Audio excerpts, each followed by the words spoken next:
Hello दोस्तों, स्वागत है आपका सीए भावुक Garg tax talk YouTube channel पर।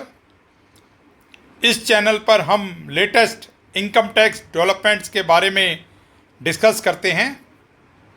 जैसे आप सभी को पता है कि इस बार गवर्नमेंट ने 31 जुलाई 2025 रिटर्न फाइलिंग ड्यू डेट को बढ़ाकर 15 सितंबर 2025 कर दिया है, क्योंकि गवर्नमेंट ने कहा था कि इस बार आईटीआर फॉर्म्स में काफ़ी चेंजेस होने हैं, जिस वजह से ये डेट बढ़ाई गई है।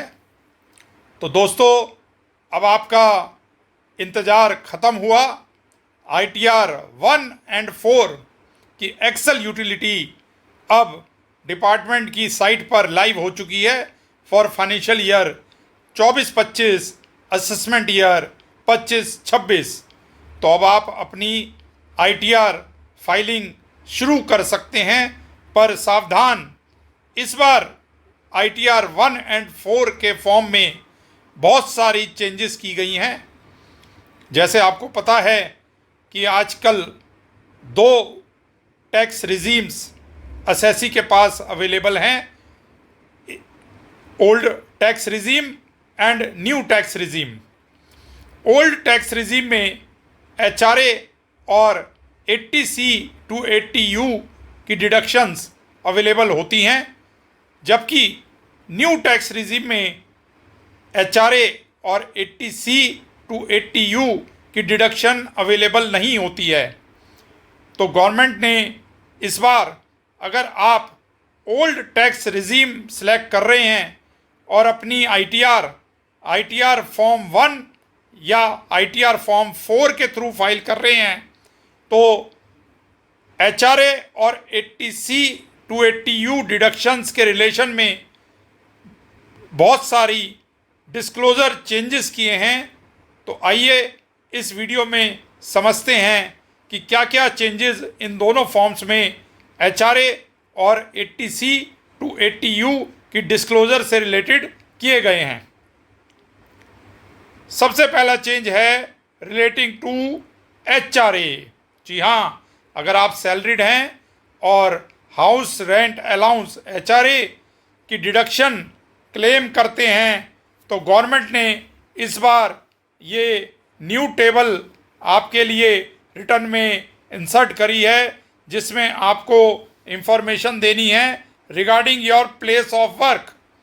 आप मेट्रो सिटीज़ में काम कर रहे हैं या नॉन मेट्रो में कर रहे हैं, कितना एचआरए आपको मिला है, कितना रेंट आपने पे किया है, आपकी बेसिक सैलरी और डीए की बाइफर्केशन आपको इस कॉलम में देना है।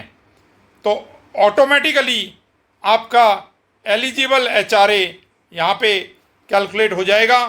तो इस बार गवर्नमेंट ने आपसे ये न्यू डिटेल्स शेयर्स करने के लिए बोला है, जो कि आपको इस आईटीआर 1 या 4 फॉर्म में फिल करना है। फ्यूचर में हो सकता है कि गवर्नमेंट आपसे pan and name of landlord भी आपसे मांगे, क्योंकि गवर्नमेंट चाहती है कि अगर आप एचआरए क्लेम कर रहे हैं तो पूरी डिटेल गवर्नमेंट को आप प्रोवाइड करें। नेक्स्ट चेंज जो इस फॉर्म में किया गया है वो है रिगार्डिंग 80C सेक्शन।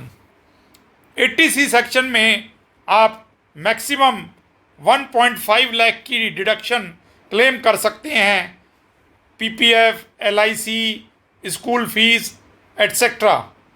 तो इस बार गवर्नमेंट ने आपसे नेचर ऑफ पेमेंट पूछा है, कितना अमाउंट एलिजिबल है 80C के लिए वो आपसे पूछा है, और साथ में एक ये नया कॉलम इंसर्ट किया है जिसमें आपसे पॉलिसी नंबर या डॉक्यूमेंट आइडेंटिफिकेशन नंबर मांगा गया है।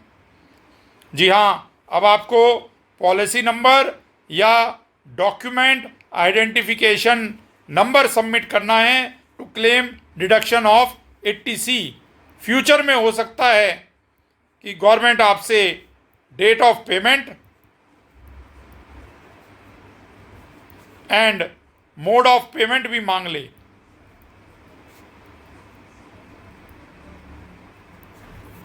जी हाँ, तो फिलहाल अभी आपको पॉलिसी नंबर या डॉक्यूमेंट आइडेंटिफिकेशन नंबर प्रोवाइड करना है।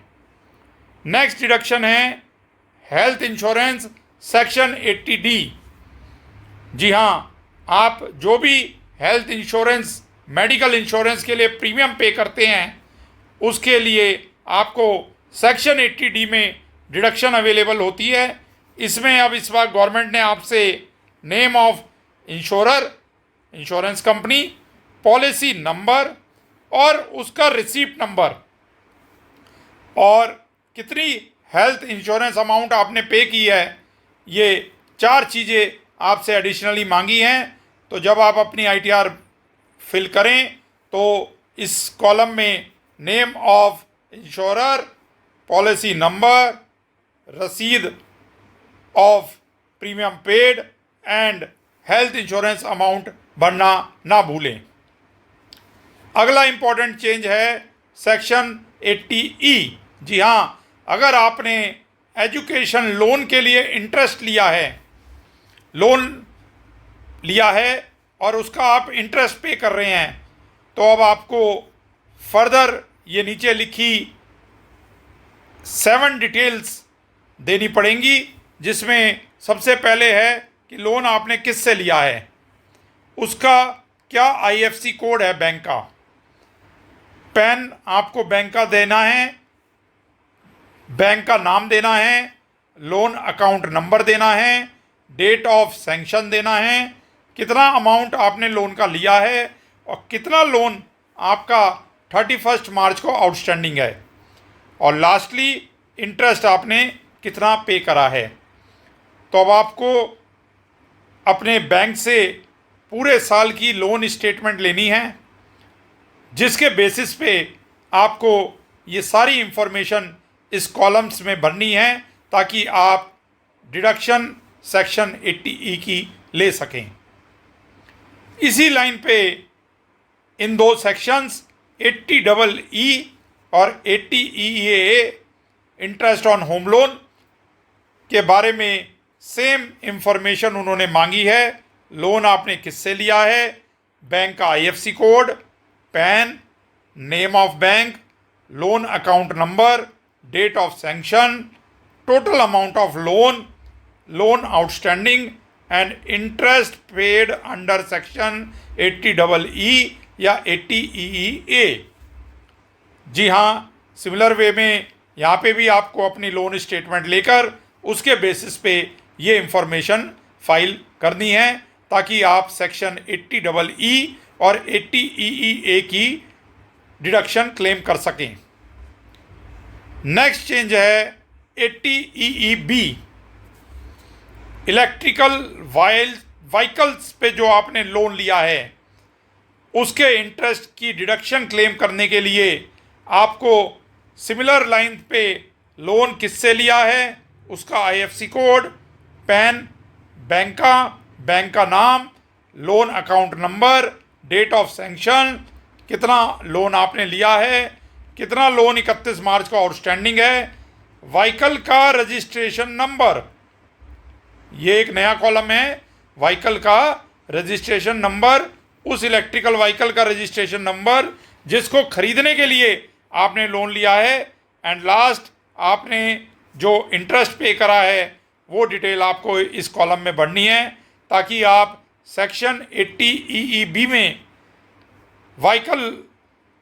इलेक्ट्रिकल व्हीकल लोन इंटरेस्ट की डिडक्शन क्लेम कर सकें। नेक्स्ट चेंज है सेक्शन 80DDB, जहां आप ट्रीटमेंट ऑफ स्पेसिफाइड डिजीज़ की डिटेल्स देते हैं। 80U जहां इंडिविजुअल डिसेबल है, या 80DD आप डिसेबल्ड रिलेटिव का मेडिकल ट्रीटमेंट करवा रहे हैं। तो इन केसेस में अब गवर्नमेंट ने आपसे ये फर्दर डिटेल्स मांगी हैं जिसका आपको ध्यान रखना है। सबसे पहले 80U में आपसे नेचर ऑफ डिसेबिलिटी पूछी गई है, टाइप ऑफ डिसेबिलिटी पूछी गई है। अगर आपने फॉर्म 10IA फाइल किया है तो उसका एक्नॉलेजमेंट नंबर पूछा गया है और आपसे UDID नंबर पूछा गया है।